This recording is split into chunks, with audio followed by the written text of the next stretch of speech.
The cold Atlantic wind cut across the airfield at 3:27 a.m., carrying with it the smell of jet fuel and rain. Squadron Leader James Hartley stood on the tarmac, staring up at two aircraft that represented everything the world thought Britain had lost. The massive Vulcan bomber loomed in the darkness like a steel ghost, its delta wings stretching wide enough to eclipse the moon. Beside it, sleek and defiant, sat the Lightning Interceptor, a machine built for one purpose: to fly faster than anything else in the sky. Tonight, these two machines would carry a message that no one expected Britain could still deliver. Before we begin, tell us in the comments where in the world you're watching from. James pulled his flight jacket tighter as his co-pilot, Flight Lieutenant Sarah Chun, approached with a mission briefing clutched in her gloved hand. Her face was tight with concern. "They're calling it impossible, sir," she said quietly. "Command thinks we're flying into a trap." James nodded slowly, his jaw set. The intelligence was clear. A hostile fleet had positioned itself 2,000 miles south, blocking vital shipping lanes. Diplomacy had failed. Sanctions had failed. Now, with the world watching and waiting for Britain to back down, two aging aircraft and their crews would prove that underestimation was the enemy's first mistake. The mission was brutally simple. The Vulcan would fly low across the ocean, beneath radar coverage, carrying not bombs but electronic warfare equipment that could blind every sensor on those ships. The Lightning would race ahead at twice the speed of sound, drawing attention, forcing the enemy to look up while the Vulcan slipped through below. It was a dance of deception, timing, and nerve. "They think we're yesterday's power," James said to Sarah as they walked toward the Vulcan. "They think our machines are museum pieces. Let's remind them that the British invented half the tactics they're using against us." At 3:55 a.m., both aircraft fired their engines. The Vulcan's four turbojets screamed to life with a sound that shook the ground, a howl that spoke of raw power wrapped in Cold War engineering.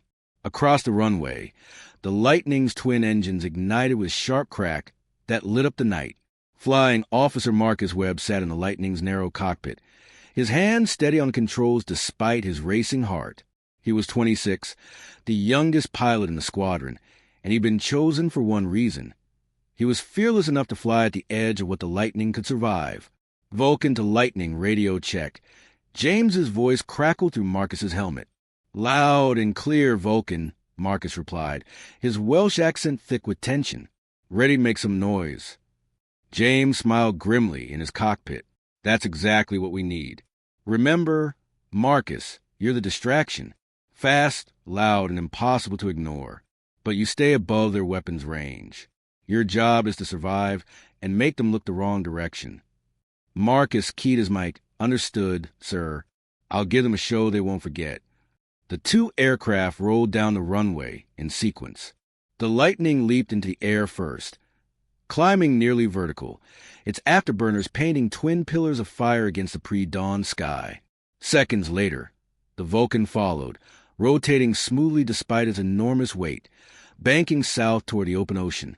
Inside the Vulcan's crew compartment, Sarah monitored 6 different screens showing radar signatures, radio frequencies, and navigation data. Beside her sat Sergeant David Okonkwo, the electronic warfare officer whose job would determine if they succeeded or died trying. "Systems green," David reported, his Nigerian accent calm and precise. "Jamming pods are armed and ready. The moment we hit their radar range, I can light them up." 2 hours into the flight, they crossed into contested airspace. The ocean below was black and empty, but Marcus and the Lightning climbed to 60,000 feet, where the first rays of sunrise touched his canopy with gold. He armed his radar and immediately painted the enemy fleet below.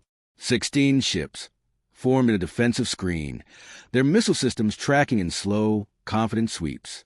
"Vulcan, I have visual on the fleet. They haven't seen me yet." James's voice came back steady. "Hold your position, Lightning. Wait for my mark." The Vulcan descended to just 200 feet above the waves, so low that spray from the ocean misted across the windscreen. Sarah's heart pounded as she watched the altimeter. One mistake at this height meant instant death. But James flew with the precision of a surgeon, his hands light on the controls, trusting 3 decades of experience. "David, how long until we're in their radar range?" James asked. 90 seconds, sir." David replied, his fingers dancing across his console. "Once they see us, we'll have maybe 20 seconds before they fire." Marcus watched from above as the Vulcan became a shadow against the dark water, nearly invisible. Then James's voice cut through the radio. "Lightning, execute. Make them look up. Now!" Marcus didn't hesitate. He shoved the throttles to maximum afterburner and dove. The lightning screamed down from the heavens like a falling star, breaking the sound barrier with a thunderclap that echoed across the fleet. Every radar aboard those ships snapped upward, tracking the impossible target that had appeared from nowhere, moving at Mach 2.3. Alarm shrieked in the enemy command center. High-speed contact, bearing 020, altitude descending through 40,000 feet.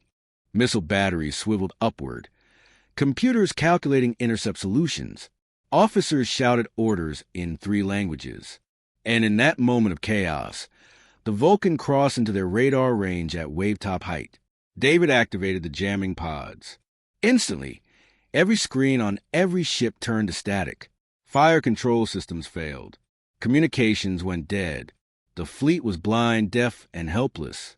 Marcus pulled out his dive at 15,000 feet, his vision graying at the edges from the G-forces. Missiles launched from the ships below, their trails white against the blue morning sky. But they had no guidance.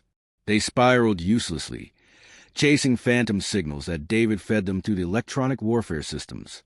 Come on," Marcus whispered, watching the missiles climb toward him. He broke hard left, then right, using the Lightning's legendary maneuverability. The missiles couldn't keep up. One by one, they exhausted their fuel and tumbled into the sea. Below, the Vulcan raced through the center of the fleet formation. Sarah stared through the windscreen at warships passing just hundreds of feet to either side, their crews running on deck, staring in disbelief at the bomber that had appeared like a ghost. "They never saw us coming," she breathed. James allowed himself a small smile. "They underestimated 2 things, Sarah.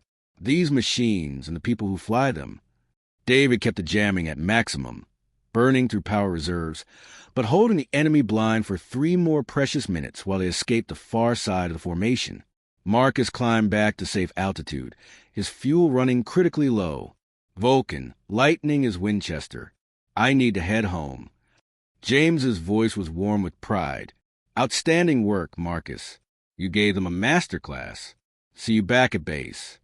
The Lightning turned north, its fuel gauges dipping into the red, but Marcus kept his hand steady. He'd done his job. They both had. A dramatic telephoto shot from behind the Vulcan as its 4 engines ignite, sending shock waves and heat distortion across the runway. On the opposite side, the Lightning erupts into bright afterburner flame. Ground crew scatter as the 2 legendary machines prepare for takeoff. The scene glows orange and blue in the darkness, evoking Cold War tension and raw mechanical power.